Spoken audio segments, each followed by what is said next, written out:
Okay, our topic for today is in the book of Ecclesiastes 7, mga kapatid. Now, I'm just going to start with the summary of Ecclesiastes 7. And the summary of Ecclesiastes 7, mga kapatid, is this. At I think nasabi ito ng ibang mga kapatid natin. Okay lang na maging marunong. Okay lang na maging banal, maging matuwid. But don't overdo it. Yan ang sinasabi ni Solomon. And I think we're not undermining to be holy. We're not undermining to be good and wise. But King Solomon, the wisest man ever lived, give us a guide not to overdo it. Ano yung sabihin nun, Sister Cynthia? Okay naman yung ikaw ay anak ng Diyos. Pero wag naman yung super na talagang halos ang damit mo na ipakpak na, halos hindi ka na bumababa sa lupa, halos lumilipad ka na. Wala ka ng Oyster card kasi hindi ka na namamasahe. Ang dala mo na lang sa bus, Sister Arlene, ay Bible. Papakita mo sa driver, I have a Bible. Pero ano sasabihin, Sister Edita, ng mga driver ng bus? Hindi nila tinatanggap ang Bible. Yeah? Yan ang sinasabi ni Solomon. You know? And that's why it's good to live normally, mga kapatid. Normally, Jesus did not, if you see Jesus, Sister Arlene, mapapansin mo si Jesus, minsan bigla na lang siyang mawawala sa karamihan. Bakit? He merged. He dressed like everybody else. He talked to them. At sinasabi ng Ecclesiastes 7, mga kapatid, that you can actually destroy yourself by trying too hard to be good. Yung talagang pinipilit mong relax, kapatid. Relax lang. Talagang, kaya sabi ng Panginoon, di ba? Mapapansin mo, Sister Edita, yung tithing, sabi ng Panginoon sa Book of Matthew, huwag niyong kalimutan yung pag-iikapo. Pero ano sabi ng Panginoon? Pero huwag mo rin kalimutan, huwag niyo rin kalimutan, and he was addressing the Jewish people, the Pharisees and the scribes, yung mga skriba, mga pariseo. Kasi mga pariseo, very particular sila sa tithing . Pero sabi ng Panginoong Jesus, mahalaga rin yun, huwag niyong kalimutan yun. Pero, huwag niyong kalimutan ang mas mahalaga. Huwag mong kalimutan ang pag-ibig. Huwag mong kalimutan ang katapatan. Huwag mong kalimutan ang katarungan. Relax lang. Huwag natin din kalimutan na yung mga bagay na mahalaga. At sinasabi ng chapter 7 ng Ecclesiastes na hindi pwedeng, kahit mabubuting tao, nagkakamali. Amen ba? There's no such thing as sinless man. Otherwise, kapag ginawa mo yan, Sister Arlene, na sinless ka na, then you are claiming you are now defeating the purpose why Jesus died on the cross. Ba't mabumaba ang Panginoong Jesus, tas may isa palang taong walang kasalanan? Ano sabi ng Panginoon? Then therefore, sabi ni Jesus, Sister Cynthia, hindi ako naparito para sa iyo. Kasi wala ka ng kasalanan . Tama sabi ni Jesus, I came to seek and save the lost. Bumaba si Jesus para sa mga nawawala, yung mga dysfunctional, mga may kasalanan. Yan ang hinahanap ni Jesus. Yun ang sinasabi ni Haring Solomon. Now let's go back to chapter 1, verse 1. A good name is better than precious ointment. Mahalaga yun, tama yun. Mahalaga yung mabuting pangalan. Kaya talagang iniingatan yan, kapatid. Ang mabuting pangalan, mga kapatid, hindi basta hindi hinihingi. Hindi pinagmamakaawa, hindi kailangang ipakiusap.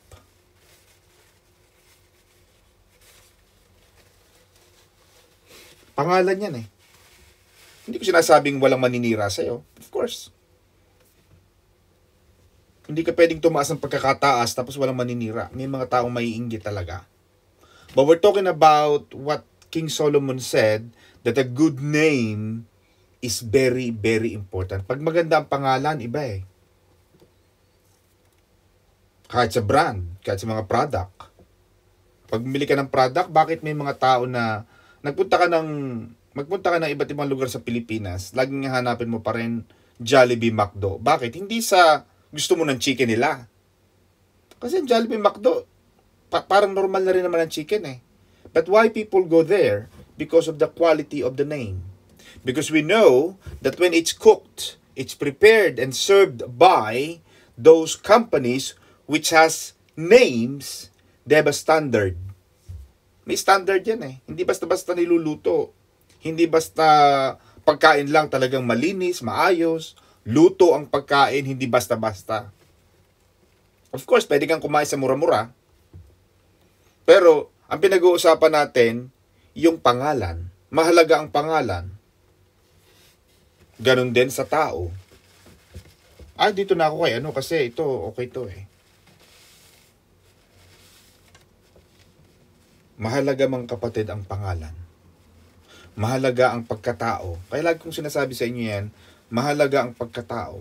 Kasi pag mabuti ang pagkatao mo, madali kang ibenta, madali kang ilako, madali kang i-rekomenda. Kapag ang isang tao sira o kaya ay hindi maayos, mahirap eh, nakakatakot eh. Pati ikaw baka mapahiya. So sinasabi ni Haring Solomon that a good name is better than precious ointment. Sinabi rin niya mga kapatid that the day of death is better than the day of one's birth. Para sa mga Kristiyano mga kapatid, tama sabi ni Pastor Jay kanina na okay din na minsan pumupunta ka sa mga lamay, sa mga namatayan. Kasi ang tao mga kapatid, alam natin na tayo ay mamamatay. Alam natin yun. Bagamat ayaw natin. Pero alam natin na tayo ay darating sa lugar na yun, sa pagkakataon na yun. Pero, talking about what King Solomon said, that the day of death is better than the day of one's birth, sinasabi niya mga kapatid na yung kamatayan ay isang pagkakataon upang magkaroon ng kaluwalhatian ang isang Kristiyano. Bakit? Tapos na yung hirap. Tapos na yung lungkot.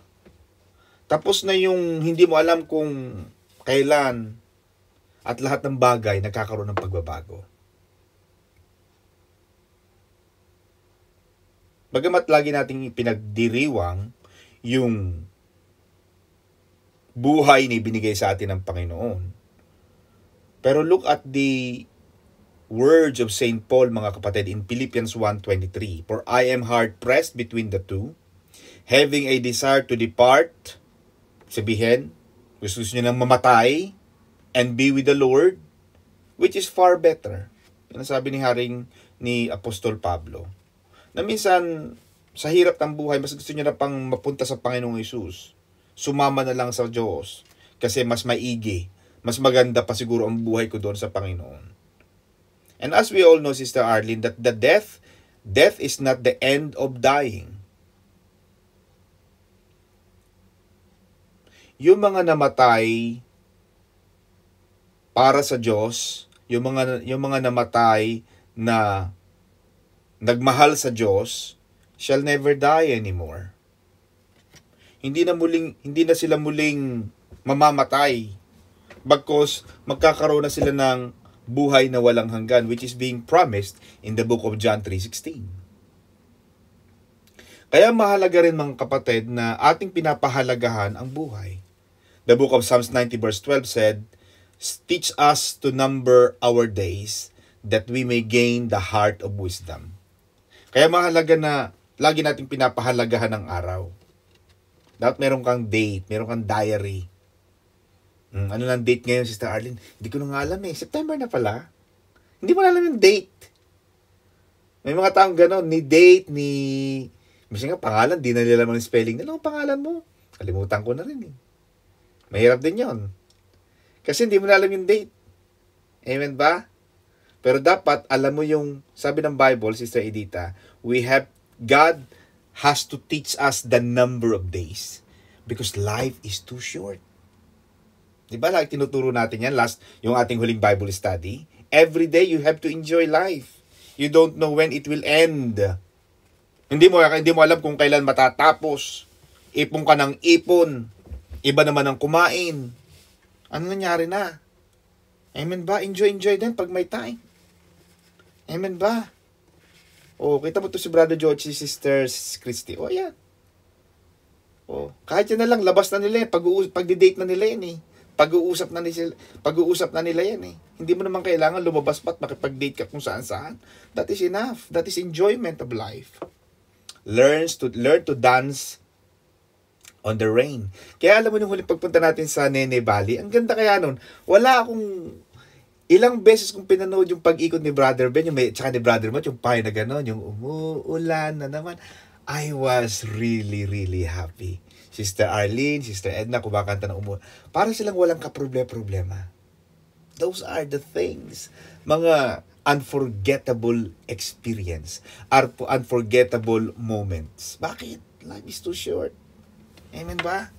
So tama ang sinasabi ni Haring Solomon na kailangan pahalagahan natin ang bawat araw. Amen? Ano pa matututunan natin because of the time? Now, ano pa sabi? Sorrow is better than laughter. Sinong pwede magsabi no na mas maganda pang malungkot kaysa magsaya? Minsan hindi natin gusto yon. Bagamat hindi lagi tayo naniniwala that sorrow is always better than laughter, pero hindi natin pwedeng i-reject yung idea na yon, Sister Arlene. Na laging masaya yung masaya. Minsan, pag lagi rin masaya, minsan nakakatakot na rin. Yung laging tumatawa, yung laging humahalakhak, naku, mag-iingat ka dyan. Baka may hawak na itak na yan, tagain ka na, kasi laging tumatawa. Amen ba? Kaya sabi ni Haring Solomon, mga kapatid, minsan may mga aral at karunungan na tayo natututunan sa bahay ng kalungkutan. In the house of mourning, there are lessons or wisdom to learn.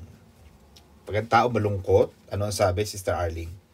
A hungry stomach, an empty wallet, and a broken heart can teach you the best lessons of life. Mas natututo ka doon sa pag nawalan ka ng pera, nanakawang ka, iniwanan ka ng papa mo. Mas natututo ka doon eh. Di ba?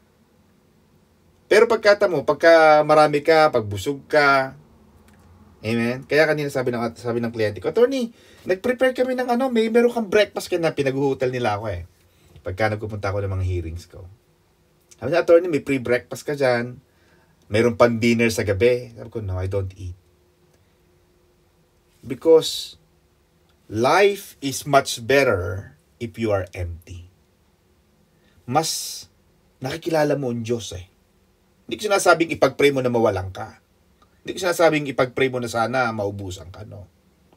But I'm talking about the lessons learned kapag wala tayo. Doon natin nakikita pag madilim ang buhay natin, Sister Arlene, doon natin nakikita yung stars. The stars are still there on the sky, in the sky, even the daytime. Alam natin lahat yon. Hindi naman umaalis yan, Sister Arlene. Even the sun doesn't set really. The sun doesn't go away. We just revolve around the sun. Pero alam natin, the sun is still there. We know that the stars are still there. But we recognize the stars, the brilliance of the stars in darkness. So yun sinasabi ni Haring Solomon, mga kapatid, na may natututunan tayo sa kalungkutan. At minsan, tama, may point. Chapter 7 verse 5 to 9, ano pang matututunan natin? It's better to hear the rebuke of the wise. Kaya pag nagre-rebuke, ang nagtuturo sa iyo ay marurunong, at may tama naman, meron kang matututunan, magpaturo ka. Hindi yung kabago-bago mo pa lang, janitor ka pa lang, tinuturuan ka ng senior manager paano maglinis, paano gumawa ng tama, hindi ka magpaturo. May mga taong ganoon ayaw magpaturo. And we are not going to improve if we are not teachable. We have to be willing to be learned. Paano tayo matututo kung hindi tayo magpapaturo? So, sabi niya, it is better to hear the rebuke of the wise. Kaysa narinig mo palagi yung parang hindi ka natututo, parang kasama mo lang, puro lang kayo, pare-pareho lang kayo. Walang improvement. Amen ba mga kapatid? Yun ang sinasabi niya. Surely oppression destroys a wise man's reason. Kaya makikita mo rito Sister Arlene, yung oppression, sabihin yung kahirapan, minsan sinisira niya ang karunungan ng tao o yung reasons ng tao. For example, marami tayong mga kilala na mga college graduate sa Pilipinas. At mga kapatid, this is not to undermine, not to put down, and not to destroy or mock yung mga kababayan natin. But dahil sa kahirapan, Sister Arlene, maraming tao ang nawala na ng dahilan para kinamisa kinakain mo na yung pride eh. Aanin ko tong pinag-aralan ko, wala naman ako makakain na. Kailangan ko mag-abroad na kasi naghihirap na yung pamilya ko. Minsan ganun eh. Yan ang katotohanan ng buhay. Ngayon mga kapatid, minsan ang mga tao kailangan mag-abroad dahil nahihirapan na sila. Yung mga anak nila nagsisilalaki na. Kailangan ng may mag-aaral na sa kolehiyo, may mga kailangan na ng ganito, may mga magulang na nagkakasakit, wala naman sila makukuha na ng pera. So kahit mataas ang pagkilala nila sa sarili nila, kahit nag-aral sila, pero minsan tinatanggap nila yung mas mababang uri ng hanap buhay para lang makaraos sila sa kanilang mga pangangailangan. At ito sinasabi niya, oppression destroys a wise man's reason. Wise man has his reason. Ba't ako magtatrabaho ng ganyan? Ganito ang pinag-aralan ko eh. But because of oppression, because of poverty, minsan, sabi nga nila, Sister Arlene, ang taong gipit, humahawak, sa patalim ay kumakapit. Pag naghihirap, pagamat ayaw natin, mag-a-abroad yan. Amen. So yun ang sinasabi niya. May mga, these are proverbs, these are Ecclesiastes mga kapatid. And I want you to distinguish between the Sunday service and the Bible study. Do not hasten your spirit to be angry. Yung mga taong minsan impatient, yung madali magalit. Kailangan, yung paggagalit mo, kailangan justifiable. Kaya wag daw magmadali in your spirit to be angry. Kaya mapapansin mo yung mga artista pag nanonood ka sa ng mga pelikula, di ba? Minsan may kalaban. Di ba? Minsan tututukan ng isa. Kung ikaw sa sarili mo, minsan babarilin mo na yung ano eh. Tanga-tanga naman itong bida. Hindi pa niya binaril yung kontrabida. Pero kita mo, minsan bubuhay pa ng bida yung kontrabida, di ba? Minsan ganun eh. But King Solomon understood the principle na kapag ikaw ay nagagalit, kaagad-agad, ikaw ay isang fool. Kailangan justifiable. Magalit, pero huwag magkasala. Magalit, pero may dahilan. Magalit, pero binibigyan ng pagkakataon ng iba na magsalita. Okay? Hindi mo na binigyan ng pagkakataon ng ibang magpaliwanag. Wala na paliwanag. Talk to my lawyer. May mga ganun eh. Paano na? Kailangan, bakit siya na late? Bakit siya, baka naman may dahilan talaga. Valid ba yung reason? So, kung hindi valid ang reason niya, doon mo siya banatan. Amen. Yun ang sinasabi ni Haring Solomon. In my own understanding. Ano pa ang sabi dito mga kapatid? 10 to 12. Do not say, why were the former days better than this? Sinasabi ni Haring Solomon mga kapatid, bakit daw yung mga araw noon ay mas maganda ngayon? Yan. Basahin natin sa Tagalog, Pastor J, kasi medyo may mas maganda sa Tagalog eh. Pero alam mo, hindi rin. Kasi ngayon, tama sabi ni Sister Mercy na hindi, meron ding mga magaganda ngayon. Bro mo ngayon. Ngayon may phone na. 'Di ba? Nakaka-text ka na. Alam mo na kung nasaan ang anak mo. Alam mo kung nasaan ang asawa mo. May magaganda rin ngayon. Nawala tayo noon. Ngayon, may mga maganda-ganda na ang buhay natin. Nung unang panahon, binibili natin ang lahat. Pati tubig ngayon, binibili na. Pati hangin, binibili. Amen? Meron din maganda nung una. Why were the former days better than this? Kasi nung una, hindi natin binibili ang tubig.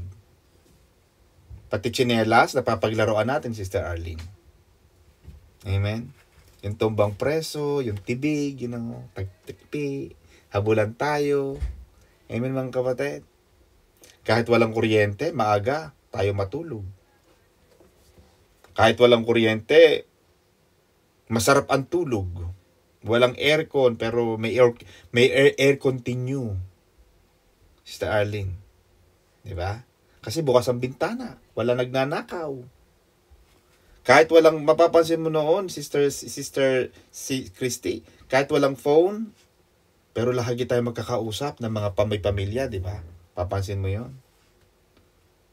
May time palagi. Meron ding ganda noon, meron ding ganda ngayon. Lahat kapatid yan ay, pero sinasabi ni Haring Solomon, bakit mas maganda ang mga naunang araw kaysa sa ngayon? Maaaring meron ganda noon, pero ngayon kasi mas masarap eh. Meron ding ganda ngayon. Ano pa mga mapapag-aral natin mga kapatid? Ang Diyos mga kapatid ay same yesterday and today and forever. God is the same as merciful. God is as ready to help. At hindi tayo nadideprive, hindi tayo naaagrabyado dahil sa edad. Pero ang buhay, Sister Arlene, whether noon ka nabuhay o ngayon ka nabuhay, ang sabi ni Haring Solomon, it will not excuse your crimes, it will not excuse your follies, and it will not excuse your carelessness. So kung talagang careless ka, kahit doon ka nabuhay nung panahon ng Kastila, at kahit nabuhay ka ngayon sa panahon nating modern era, pareho lang ang impact. Amen ba? So walang pagkakaiba. So kung talagang isang tao talaga, mga kapatid, sorry for my term, pero ito sabi ni Haring Solomon, kung talagang ang isang tao ay tanga, kahit mga kapatid ikaw ay nabuhay noon at nabuhay ka ngayon, o nabuhay ngayon, yung tanga na yun, ganun pa rin ang impact. Tanga pa rin talaga. Yan ang sinasabi ni Haring Solomon. Ano pa ang sabi mga kapatid? Wisdom is good with an inheritance and profitable to those who see the sun. The best kind of life, mga kapatid, sabi ni Haring Solomon, is found with wisdom and money. Maganda nga naman ang may pera. May mga Kristiyano ayaw magkapera, pero may mga Kristiyano naman na ayaw magkapera, sinasabing materialistic, sila naman yung palautang. Lagi naghahanap kung sino mauutangan. Pero pag pinag-uusapan pera, ay naku, materialistic yung church na yan. Ay, so sige, huwag ka magkapera. Sige, huwag ka nang bumili. Huwag ka nang umuwi sa Pilipinas. Ha? Huwag ka nang mag-enjoy sa Nene Valley. Kasi ayaw mo pala ng pera eh. Pero mapapansin mo yung mga taong ayaw pag-usapan ng pera, yan ang palautang. Yan ang lagi nangangailangan. Yung sinasabi ni Haring Solomon, maganda sa taong may karunungan at may pera. Kaya maganda rin sa taong marunong. Maganda sa tao yung may dalang dunong sa buhay. Hindi pwedeng lagi napapaglalangan ng iba. Ano pa ang sabi? 13:14, consider the work of God, for who can make straight what He has made crooked. Ito mga kapatid, mahalaga ito, makinig kayo mabuti. In the Old Testament, Sister Arlene, there was a saying, sabi ng Panginoon, hanapin ko ito mga kapatid. Who can make the Ethiopian change skin? Sabi ng Panginoon mga kapatid, si Jeremiah 13 verse 23, NIV version. And if you ask yourself, why has this happened to me? It is because of the magnitude of your iniquity that your skirts have stripped off and your body has been exposed. Then the book of Jeremiah said in Jeremiah 13:23, can the Ethiopian change his skin? Or the leopard, yung parang tiger, his spots? Neither are you able to do good, you who are accustomed to doing evil. So makikita mo rito, Sister Arlene. Ito ang sabi ni Haring Solomon in Ecclesiastes 7. What I read earlier is Jeremiah 13:23. Can the Ethiopian change the skin? Yung mga itim, yung mga negra, o yung mga puti, o tayo yung mga brown. Can we change our colors? No. We cannot. At sabi ni Haring Solomon, consider the work of God. Hindi niya sinabi na hindi ito gawa ng Diyos. In fact, King Solomon asked the readers like us, consider the work of God, for who can make straight what He, God, has made crooked. Pag naunawaan mo yung ganun, Sister Arlene, mas magiging relax kang tao. Bakit? For example, Sister Edita, alam mo yung taong to, sample si A, alam mo yung taong to, si A talaga, ganun to talaga siya eh. Ganun talaga siya. So whether you like it or not, alam mo yung taong si A, ganun na talaga siya. Ganun talagang ugali niya, ganun na talaga siyang umasta. Hindi ka na magko-complain. Hindi mo na siya pag-aaksayahan ng panahon na ituwid. Ganun na talaga siya eh. That's how he or she is. Amen ba, mga kapatid? Kahit ano pang gawin natin, ganun talaga siya. Kaya ako, itong aking paniniwala, mga kapatid. Bagamat, sinasabi nila na mali, ganito, yung mga third sex, mga LGBT. But what do we know about that? Who are we? Sister Arlene, if you were born like that, LGBT, yeah, let's talk it that way. Sister Cynthia, for example, pinanganak ka talagang LGBT. Yeah? What are you gonna do with that? This is what King Solomon is saying. Consider the work of God, for who can make straight what He has made crooked? Or, Jeremiah 13:23, can the Ethiopian change his skin? Hindi mo pwedeng baguhin ang kulay ng balat mo eh. Unless maging Michael Jackson ka. Dati kang itim, nagpaputi ka kasi may sakit kang yung anak araw. Pero alam natin, mga kapatid, na bawat isang tao may kanya-kanyang ibinigay ang Diyos na pagkatao yan. Kaya ako, ayaw kong saraduhan ang church natin sa mga LGBT. May mga tao nagagalit sa akin at Sister Edith sabi niya, Attorney, ba't naman ikaw kapastor mo pa tapos pinagtatanggol mo mga LGBT? Eh, anong gagawin ko? So, dapat kong ilagay sa aking law firm, LGBT not allowed. Yung ba ang gusto mong sabihin ko? Ang dami ka nagtatanong sa... Minsan napaway nga ako sa pinsang ko eh. Inano ko pa yan ha? Pinsang buo ko pa yan o parang asawa ng pinsang buo ko. Inaway-away ako na, bakit kayo? So, yung church nyo, ayaw sa LGBT dahil lang, hindi kayo LGBT? Hindi sinasabing tama ang ginagawa ng LGBT. But sometimes, Sister Arlene, I believe on hate the sin, but love the sinner. For example, Sister Arlene, let's be honest. Yung anak mo LGBT, correct?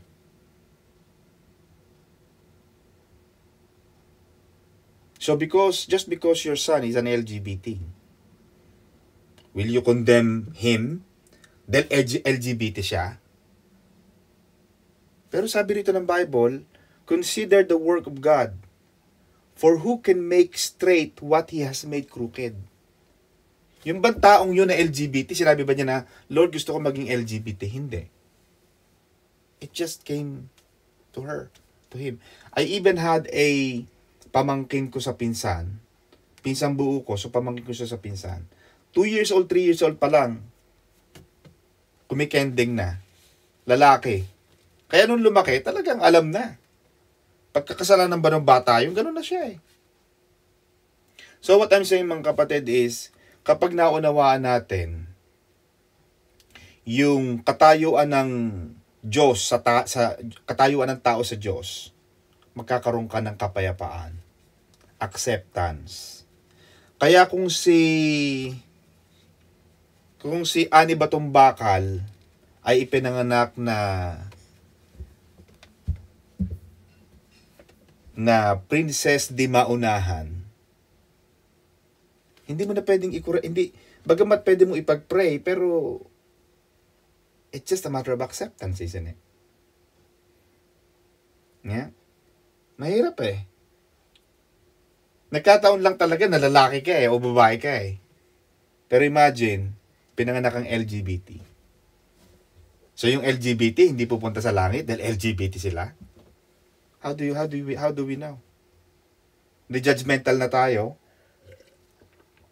And yet, we preach the word na sinasabi nating, for God so loved the world. Do not forget that the world includes LGBT. Amen mga kapatid? Kaya, pagka nagkaroon ka ng ganyang pananaw sa buhay, alam mo na yung katayuan mo sa Diyos, na maaring tong taong to, hindi natin sinasabing mali ang Diyos, pero kung yan ang gusto ng Panginoon dun sa, for example, sa baso, Sister Arlene, ang gusto ng Diyos kulay pula,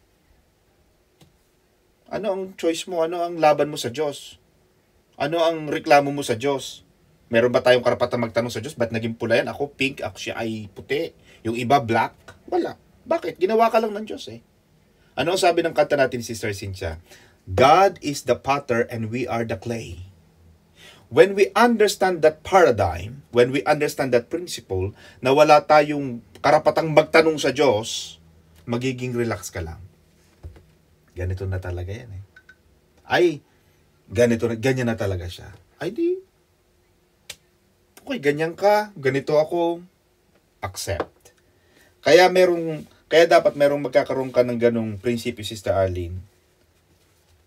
Agree to disagree. Alam mo yung sabihin nun?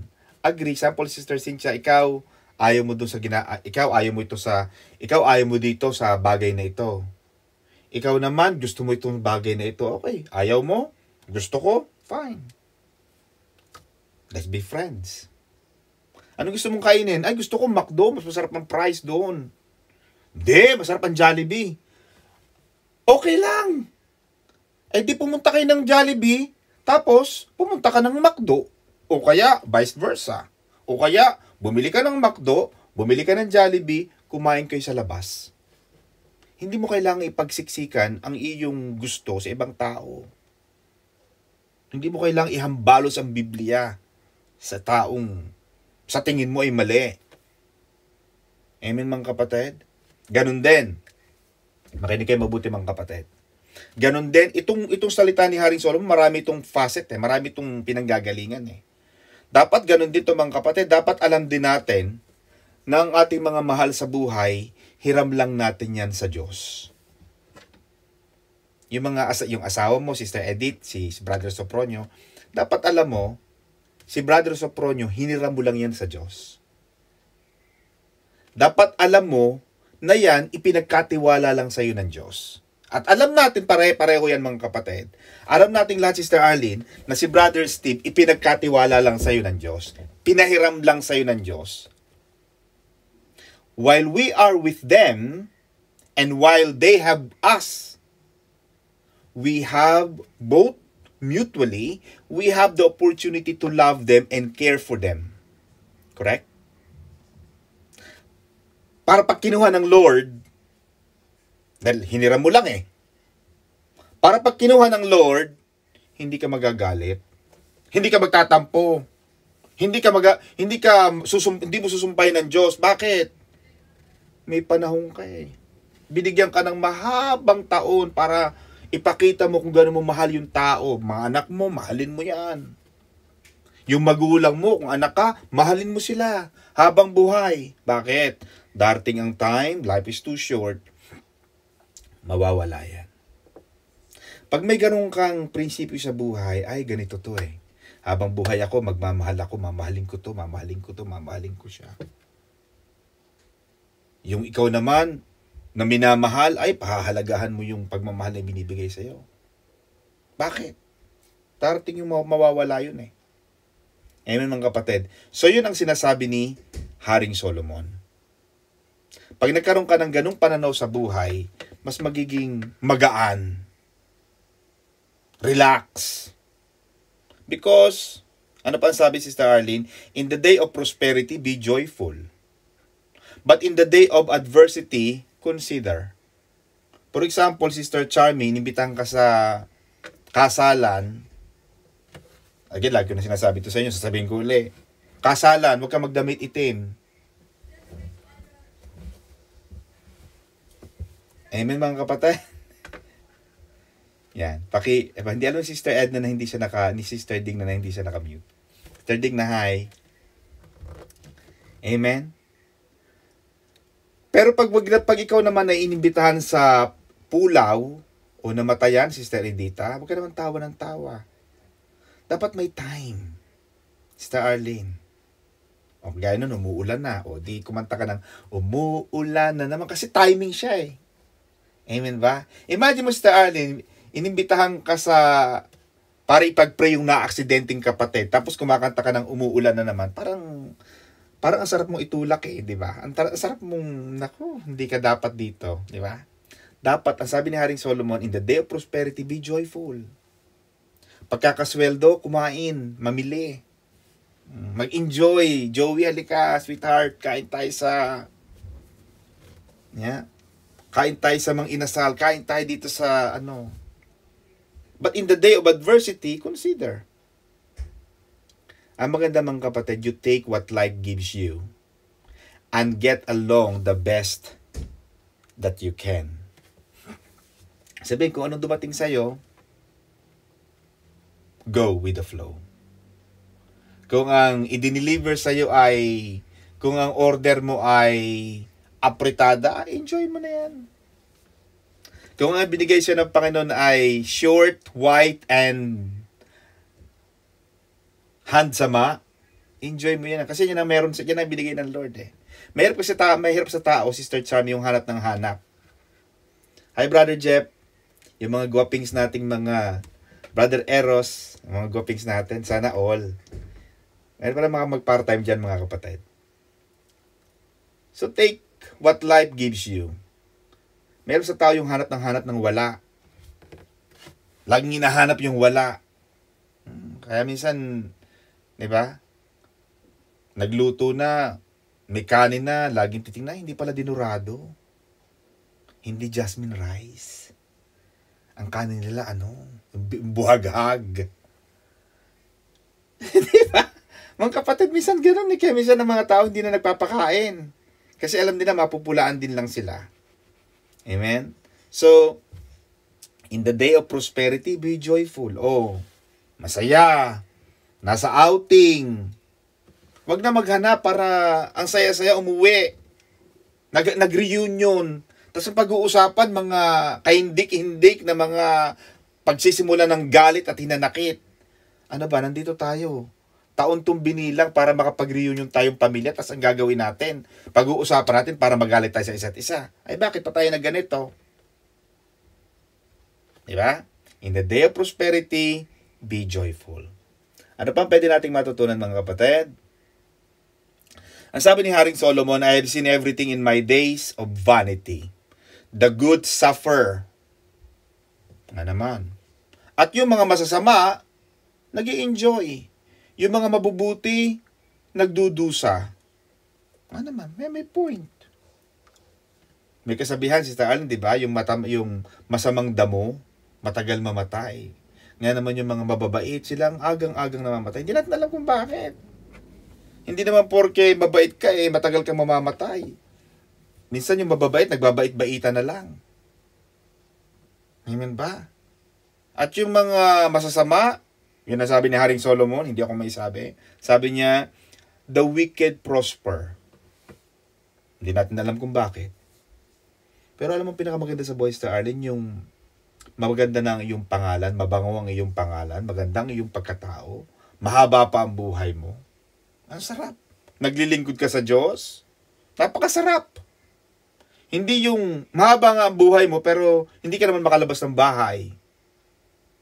Dahil maraming mga mangungutang, the moment na lumabas ka, maraming nag-aabang sa labas, maraming galit sa'yo, maraming gustong pumatay sa'yo, maraming gustong humabol sa'yo. Alam mo, pinakamasarap sa buhay, Sister Cynthia?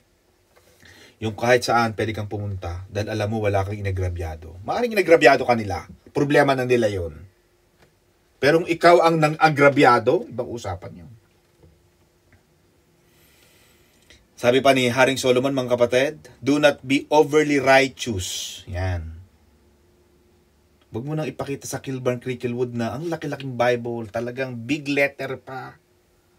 Amen. Do not be overly wise, do not be overly wicked, nor be foolish. Yung si mga kapatid, maganda sa tao yung may balance. Maganda sa tao nga naman yung be righteous but not too much. Hindi na kailangang sabihin na ganito, ganyan. Basta righteous ka na lang sa in your own. Hindi alam ni Sister, di nag-green Sister Arlene na hindi siya nakamute. Sister Cynthia, pakimute si Sister D ng green. Hindi niya alam. Masang mahirap dito sa ating Zoom. Maganda nga naman mga kapatid ang may balance. Life is about balance. Amen mga kapatid? Be kind, but don't let people abuse you. Be kind, but don't live trying to prove it. May mga kapatid, okay lang na maging mabait, pero don't waste your time to prove it. Trust, but don't be deceived. Magtiwala, pero huwag mo namang hayaang lokohin ka. Be content, but never stop improving yourself. Maganda may balance. Amen? May balance sa buhay. Nagtrabaho ng konting labas. Hindi yung walang ginawa, kundi lumabas na lumabas. Hindi ka na nagtatrabaho. Hindi naman yung trabaho ko ng trabaho, hindi ka na lumalabas. Maganda may balance. Ako, Sister Arlene, nagtatrabaho ng konti, labas ng konti. Labas ng konti, trabaho ng konti, hindi maghapon ko na sa Starbucks. Amen ba mga kapatid? Kaya mo sabi ng Panginoon sa Arlene, pag tinignan mo ang ratio ng Panginoon, 6 days, you shall labor, 1 day you shall rest. May ratio palagi eh. Hindi yung 6 days, you shall rest, and 1 day you shall labor. Hindi. Kailangan may balance. Maganda sa tao yung may balance. Hindi rin nga naman tama yung sobrang bait mo pero inaabuso ka na ng tao. Mabait yan eh. Pero uto-uto. Ay, nagtitiwala yan eh. Pero, oo, magtiwala ka pero wag mong hayaang lokohin ka. Kailangan chinecheck mo rin. Be contented, but don't never stop dreaming. Never stop pursuing. Never stop improving yourself. Maganda sa tao may balance. Amen? Hindi laging tulog na hindi na nagtatrabaho. Hindi naman yung trabaho ng trabaho, ayaw na matulog. May mga taong ganon. Trabaho ng trabaho, ayaw na matulog. Galit sa tulog, galit sa kama. Gusto palagi nasa bus 98, doon na natutulog. Sige lang. Amen ba? May mga taong ganon eh. Ay, attorney, tatrabaho pa. Akala ko ba galing ka sa night? At attorney, may trabaho pa ako eh. Abunin ko pa yun eh. May ganon tayo mga kapatid eh. Starlin, hindi ikaw yun ha. Alam ko nagtrabaho ka rin ganon eh. Pero may mga kapatid tayong ganon. Yung night shift, basta nakakatulog naman ako kahit 3 oras. After paglabas nila Sister Arlene ng alas 7, alas 8, may trabaho pa sila. Maglilinis uli. Sa gabi, balik uli. Alam mo, nung makita ko nung last week, naku, Diyos ko, parang butot balat, parang si Palito. Kapatid, ano nangyari na sa iyo? Bakit ang payat-payat mo na? Naku, pastor, ang dami kasing marami na nga naman siyang pera, pero mga kapatid, sabi ko, kapatid, alam mo, gusto ko rin na maraming pera, pero sobrang payat mo na kapatid, tinalo mo pa nag-i-intermittent fasting. Si Sister Arlene ako, nag-i-intermittent, pero kita mo. Nakukuha niyo mga kapatid. Kailangan may balance. Ano pa ang sabi, Sister Edita? Wisdom strengthens the wise.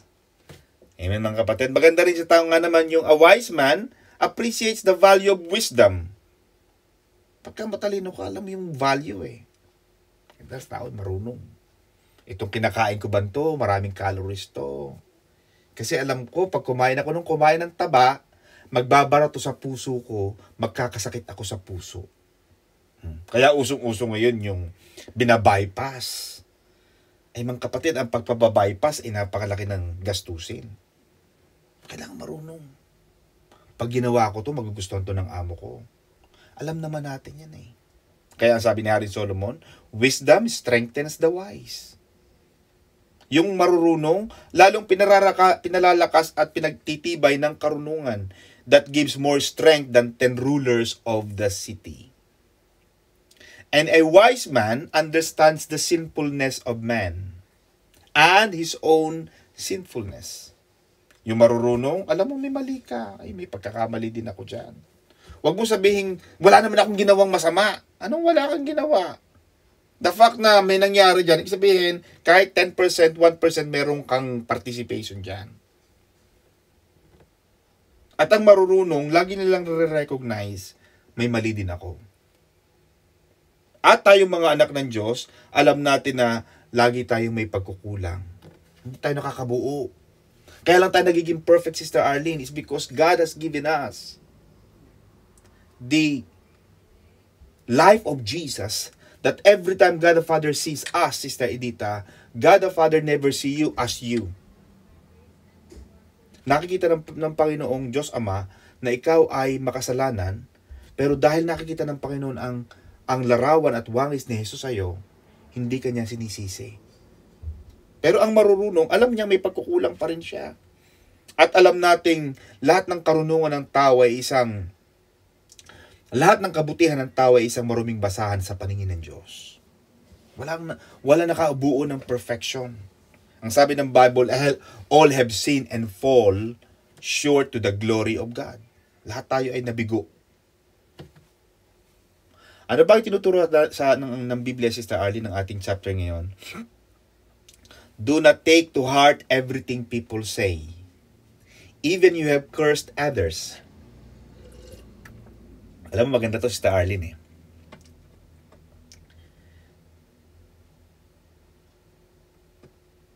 Wag nating masyadong pinepersonal. Maliban na lang kung talagang below the belt. Pero kung sinabihan tayo kung ano-ano, wag natin masyadong i-take yun personally. Kasi anong sabi nga ni Warren Buffett, Sister Edita? Kung lahat ng sasabihin ng tao, pe-personalin mo yan, hindi ka magtatagumpay. Kasi lahat ng tao nagsasalita yan, hindi mo lang alam. Amen ba? Ikaw rin naman eh. Kahit ikaw, minsan may sinasabi ka rin sa iba na hindi lang nila naririnig, pero may sinasabi yan. May sinasabi ka sa kanila. So ikaw na may sinasabi sa kanila, ako na may sinasabi sa kanila, dapat ako, dapat ikaw, hindi ka rin masaktan kung may sinasabi sila sa'yo. Amen mga kapatid?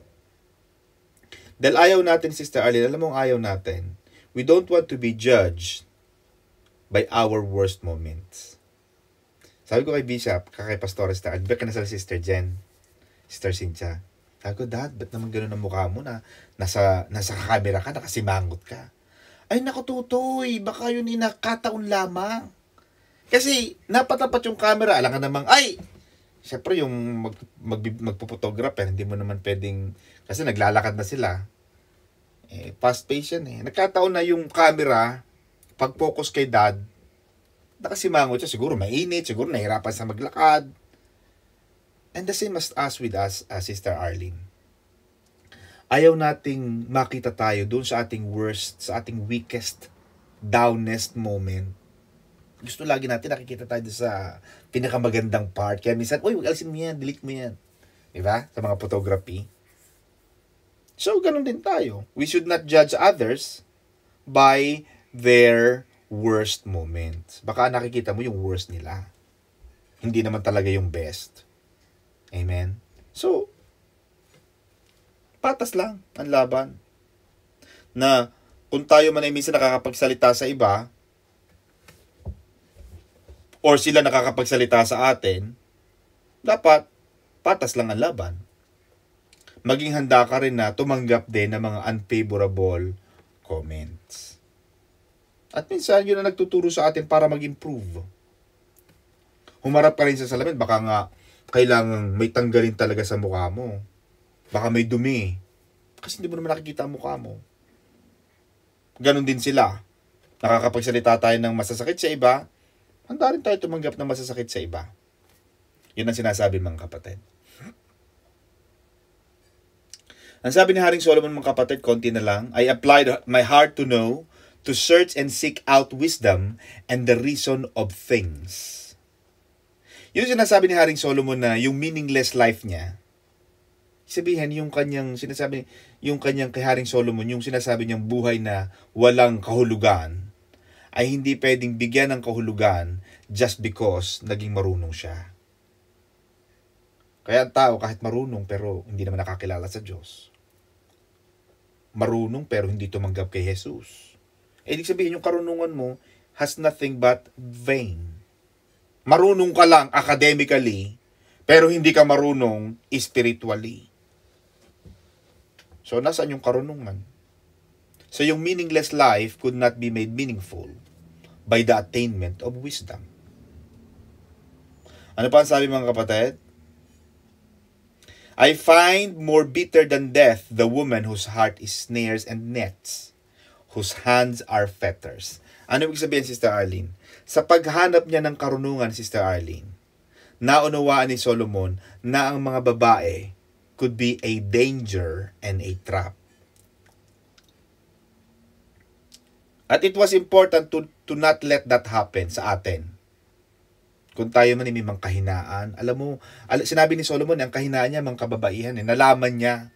He understood that a woman could be a danger and a trap. Alam natin yun. Solomon, Samson is one of the examples.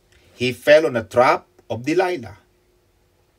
Nalaman ni Solomon na ang mga babae pala ay magiging isang peligro at isang patibong. Kaya dapat hindi ito mangyari sa atin. At kung ikaw ay gusto mong, kaya mapapansin mo, naging one of the beginning of King Solomon's fall ay nakipag-ugnayan sa mga taga-Ehipto. Pag nasa mong Old Testament sa Leviticus and the Exodus, mapabasa natin yan. Nabasa natin sa Book of Deuteronomy na ang naging isa sa mga downfall ni Haring Solomon, nag-invest sa mga kabayo. At sa paghahanap niya ng ganitong luxury, kailangan niya makipag-barter, makipag-ugnayan, makipag-negotiate, makipag-compromise sa mga hindi mananampalataya. Hanggang sa nagkaroon na ng impact itong ibang kaharian na dapat mapangasawa niyo itong reyna ng ganito, anak na prinsesa ng ganon. Kailangan niya nang magipag-compromise nilang asawa niya, ibang relihiyon, ibang paniniwala, ibang sekta, ibang denominasyon. Nahulog na ang puso, nahulog na ang pagkatao ni Haring Solomon, nawala, nabulag na siya sa totoong pagkakilala sa Diyos. Yun ang nangyari kay Haring Solomon. Kaya sinasabi niya, lesson learned na sinasabi niya, na ang babae pala, isang babae lang, could be a danger and a trap. Pwede rin sa mga babae yan. A man could be a danger and a trap. Huwag nating hayaang yung ating mga partner ay makapagpalayo sa atin sa Diyos. Dapat silang dalhin natin. Kaya mapapansin, based on research, Sister Arlene, maraming mga born-again Christian pag nakapangasawa ng iba. Kaya pinagbabawal sa mga, pagtingnan ng mga Jewish, sa mga Israelites, ayaw nila mag-asawa ang mga Israelites ng ibang lipi. There should not be an intermarriages or interracial marriages. Bakit? Nadadala sila eh. The Bible also teaches that. Anong pakikisama ng mga mananampalataya sa mga hindi mananampalataya? Kaya kung tayo ay nasa Panginoon, dalhin natin ang ating mga partner, ang ating mga asawa sa dambana ng Diyos. Hindi dapat tayong madala nila palabas. Pag binasa natin ng 1 King 11 verse 4, it was said, for it was so, when Solomon was old, that his wives, alam natin, Sister Cynthia, 1,000 wives and concubines Solomon had. 1,000 ang naging asawa at kabit ni Haring Solomon. And 1 Kings 11:4 said, His wives turned his heart after other gods, and his heart was not loyal to the Lord his God. Nakapagpalayo. Kaya kung mag-aasawa ka, pipili. Mamili ng mga, alam mo sa mga kapatid, sa mga dalaga na nakikinig sa aking podcast na ito, ating Bible study na ito, ang pinakamasarap mga kapatid na hanapin kung kayo ay single at naghahanap kayo. Alam mo ang isang mga anak ng Diyos, Sister Arlene, tuturuan ko kayo na makahanap ng isang mabuting magiging mga asawa mga kapatid. Mga kapatid, makinig kayo mabuti. Kasi mahalaga itong sasabihin ko sa inyo. Gusto kong sabihin ito, matagal ko na itong gustong sabihin, Sister Arlene eh.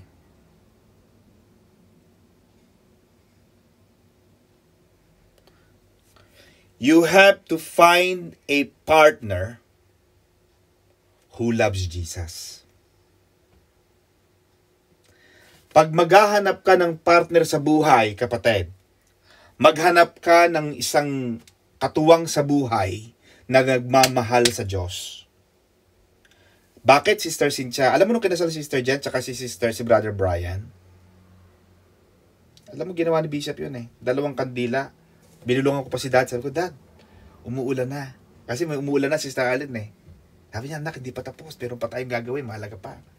Meron doon malaki, Pastor J, 2 kandila. Alam niya ni Sister Jen. Tapos may isang kandilang nasa gitna. Pinasindihan kay Sister Jen, pinatay ni Bishop. Tinawag niya si Brother Brian, nasindihan yung ilaw ni Sister Jen. Nung may ilaw na yung kay Sister Jen na kandila, pinatay ni Bishop yung kandila ni Brother Brian. Pinasindihan niya ang kandila ni Brother Brian. And then, pinatay pareho ni Bishop yung 2 kandila. At yung nasa gitnang pinakamalaking kandila, Sister Edita, yun ang nag-iisang kandila na hindi namatay. Which symbolizes God. Kapag ang nahanap mo ay tao, partner, asawang nagmamahal kay Jesus, mag-aaway kayo, pahagi yun ng problema. Magkakaroon kayo ng konting conflict or tampuhan. But if your partner loves Jesus, that person will love you as well. Pero pag ang isang tao hindi nagmamahal sa Diyos, naging asawa mo yan, ay, pag nag-away kayo, wala na, sahulayan na ng kandila. Bakit? Ay, hindi nagmamahal sa Diyos eh. Kaya mahalaga ang isang relationship should make Jesus as the center, the heart of the family, the head of the family. Find a partner who loves Jesus. Because kapag ang tao, Sister Arlene, ay nagmamahal kay Jesus, the main focus is someone who loves Jesus because the Lord Jesus is the one who is in that person, Sister Arlene. Kung ang partner mo ay nagmamahal kay Jesus, kapatid, yung Jesus na yon na nasa sa kanya will teach her how to do you good. Yung Jesus na nasa sa kanya, Sister Cynthia, na nagmamahal sa partner mo, yung Jesus na yon ang magtuturo sa kanya para mahalin ka niya. Yung Jesus na yon na nasa sa kanya, Sister Edita, ang magtuturo sa kanya na gumawa ng mabuti sa iyo. Yun ang kabutihan pag ang nakita mong partner o asawa kasama sa buhay, nagmamahal kay Jesus. Amen, mga kapatid. Mga kapatid, nagsisermon na ako niyan, Sister Arlene. Wala pa tayo sa sermon. Amen, mga kapatid. Konti na lang ito, mga kapatid. 3 oras na lang. Ano pa sabi, Sister Arlene, ng ating topic ngayon? I found that God made man upright. So tama, Sister Edita. Nung ginawa ng Diyos ang tao, upright. Alam mo sabihin ng upright, Sister Arlene? Ito, Sister Arlene, ang lakad ng ahas, nakadapayan, di ba? Pag sinabing upright, Sister Marjorie, upright. Ang upright, nakatayo. Mapapansin mo ang ahas, ginawa ng Diyos na upright, dati. But the Bible tells us, as per King Solomon, the wisest man ever lived, that God made man upright. But they have sought out many schemes. Pero ang tao ang gumawa para magkamali. Kaya, tayo ang gumawa eh. Hindi naman ng Diyos tinuruan magkamali si Adan at si Eva eh. Amen mga kapatid. Hindi ginawa ng Diyos ang mga tao na makasalanan. Hindi ginawa ng Diyos ang tao na neutral. Ginawa ng Diyos ang tao upright. Kaya ang tao, Sister Arlene, they have the DNA of God. Pero ang nangyari, gumawa tayo ng masama eh. Tayo yung si Adan gumawa ng masama. Kaya kailangan natin ng tagapagligtas. We need Jesus. People need the Lord. People need a Savior. People need a Redeemer. Yun ang kailangan natin mga kapatid. Amen? So, hanggang doon na lamang tayo, Pastor Jay. And God bless you all mga kapatid.